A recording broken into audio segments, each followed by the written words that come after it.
Bago tayo magsimula, huwag kalimutang mag-like at share. Kung nagustuhan ninyo, mag-comment sa ibaba. Maraming salamat, let's go, ituloy na natin ang kwento. Lumapag ang makapangyarihang lumilipad na arka sa ibabaw nila. Marahang bumaba na Worry, isang dambuhalang ibon na nagpasya ring huminto sa ibabaw ng kumikislap na tubig. Tumitig ang tindera kay Li Fan, may ngiting puno ng pahiwatig, iniisip na tiyak na mamamangha ito sa unang pagkakataon niyang masilayan ang ganoong kagilahil-alas na tanawin. Subalit, nanatiling payapa at walang bakas ng pagkagulat ang mukha ni Li Fan, parang karaniwang pangyayari lamang ang lahat. Nagtanong sa kanyang isip ang tindera. Anong uri ng mga karanasan kaya ang nakapaghubog sa kanya ng ganoong katahimikan at katatagan? Mula sa arka, bumaba ang lalaking kanilang pinakahihintay, at sa bawat hakbang ay tila nagdadala ng bigat ng panahon. Lumapit siya sa maliit nilang bangka, binati ang tindera, at nagpaalala na 3 taon na ang lumipas mula nang huli silang nagtagpo. Agad namang nagkomento ang mga ngalakal na si Walker Wu, na Worry nagtataka kung gaano kabilis lumilipas ang oras. Pagkatapos, ibinaling niya ang kanyang matalim na tingin kay Li Fan at nagtanong kung sino ito. Ipinaliwanag ng tindera na si Li Fan ay isang nakatatandang empleyado ng Heavenly Treasure Tower, nagbigay galang si Walker Wu, at buong galak na sinabi na karangalan niyang makilala ito. Hindi na nag-aksaya ng oras si Walker Wu, iminungkahi niyang simulan agad ang pagsusuri sa mga kalakal, sapagkat baka hindi na sila muling magkaroon ng pagkakataon na magkita sa nalalapit na hinaharap. Nagtanong ang tindera, may kaba sa tinig, kung ano ang ibig niyang sabihin, baka may mga suliraning hindi inaasahan.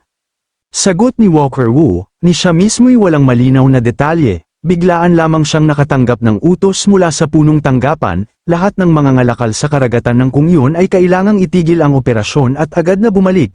Kung hindi pa naka-schedule ang kalakalang ito, matagal na sana siyang nakaalis, kaya't pinilit niya ang mga kasama na huwag mag-atubili at tapusin agad ang transaksyon.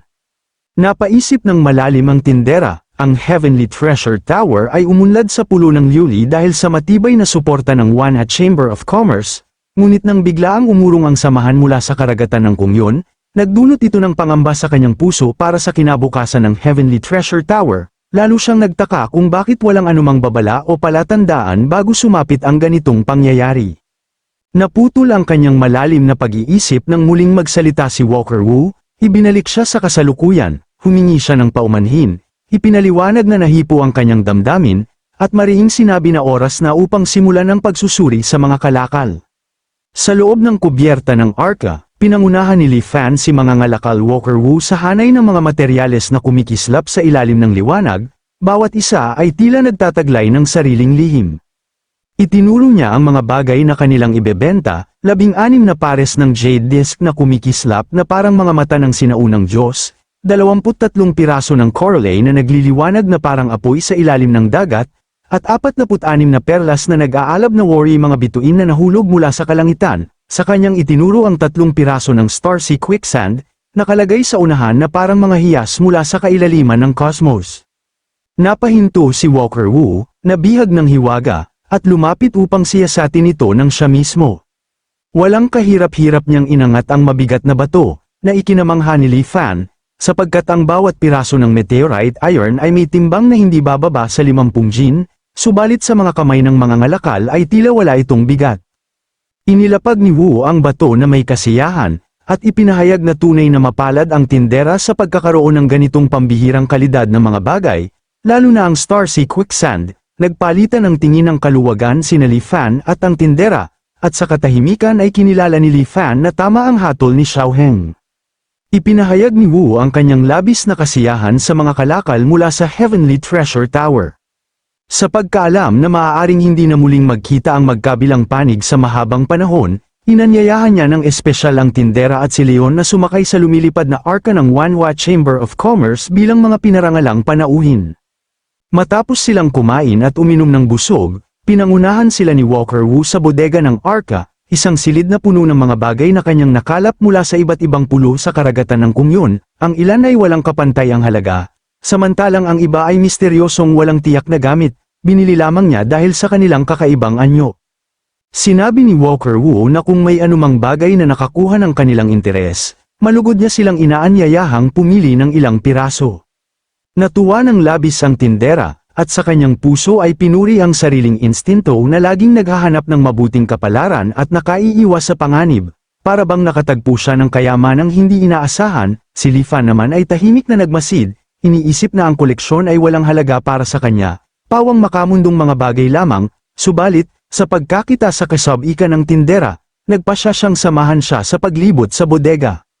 Habang nagbabrowse sila, binanggit ni Walker Wu na mayroon lamang silang oras na katumbas ng isang patpat ng insenso para mamili. Sabik na itinuro ng tindera ang isang pulse heiress na jade at pinuri ang ganda nito. Sumang-ayon si Leon na maganda ang material. Ngunit habang sinusuri ang isang asul na globo sa malapit, pribado niyang napagnilayan na matapos ang 300 taon ng mga siklo, wala nang may kinalaman sa mga kayamanan ng mortal ang makapagpapasigla sa kanya. Maliban kung may kaugnayan ito sa kultibasyon ng immortal, wala siyang pagnanais para rito. Ngunit biglang nagbago ang kanyang ekspresyon nang lumitaw sa harap niya ang isang panel ng sistema. Ipinakilala ang globo bilang isang chargeable item, isang kamanghamanghang bagay ng langit at lupa, ang Kung Hai Pearl Name.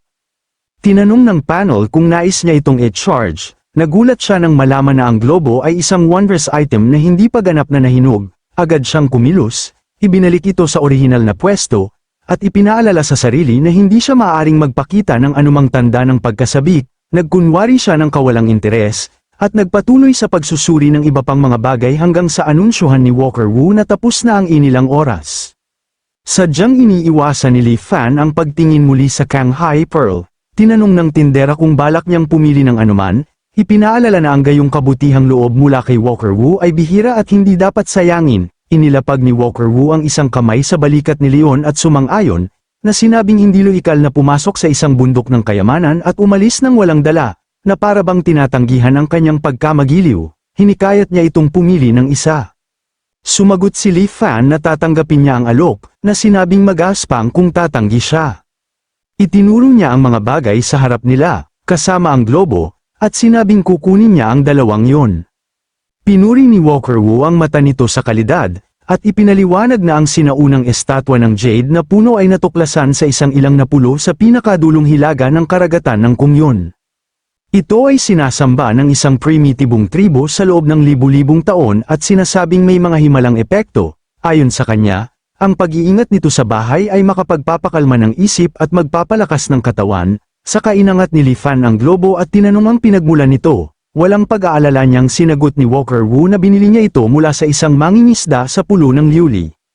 Agad na nabihag ang atensyon ni Li Fan sa pangalan ng pulo habang nakatitig siya sa kumikislap na globo sa kanyang kamay. Sa sandaling iyon, natapos na ang transaksyon ng magkabilang panig, nakuha ng One Chamber of Commerce ang isang napakalaking batch ng mga kayamanan, samantalang si Yin Yuhan ay nakatanggap ng ginto, pilak, at ilang pambihirang bagay na nagdagdag sa kanyang yaman. Subalit, sa kanilang pagbabalik, kahit na sagana ang nakamit ni Yin Yuhen, hindi pa rin niya maitago ang anino ng pag-aalala sa kanyang mukha. Tinanong siya ni Li Fan kung nag-aalala siya para sa kinabukasan ng Heavenly Treasure Tower, tahimik na inamin ni Yin Yuhen na oo, sapagkat nang mawala ang suporta ng One Chamber of Commerce, nawalan sila ng isang mahalagang daan ng pagbebenta, wala siyang ideya kung bakit biglang umurong ang samahan mula sa karagatan ng Kumyon. At ang kawalan ng paliwanag ay lalong nagdagdag sa kanyang pangamba.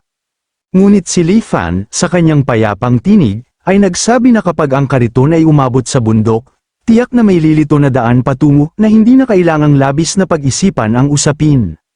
Dumating sila sa pulo ng Liuli ng hating gabi, at agad na bumalik si Li Fan sa Tingyu Tower, naalala niya ang kanyang tanging layunin sa paglalakbay, upang kumpirmahin kung ang Starsea Quicksand ay tunay ng meteorite iron. Hindi niya inaasahang makakakuha ng ganoong kayamanan, kaya't ang lahat ay naging isang hindi inaasahang kasiyahan. Inangat niya ang Kang Hai Pearl at sinuri itong mabuti, hindi niya matukoy kung ano ang natatanging kapangyarihan nito, ni kung bakit ang isang maliit na butil ay may pangalang Kaanghai. Nagtaka siya kung tunay nga bang may nakatagong karagatan sa loob nito. Sa gitna ng kanyang pagninilay, isang biglaang katok ang umalingaw sa pinto, nagkunot noo si Li Fan. Iniisip na hindi pa madaling araw, sino ang darating upang gambling siya sa ganitong oras. Gaya ng nakasanayan, hinugot niya ang kanyang patalim, marahang lumapit sa pinto, at sa malamig na tinig ay tinanong kung sino ang naroroon.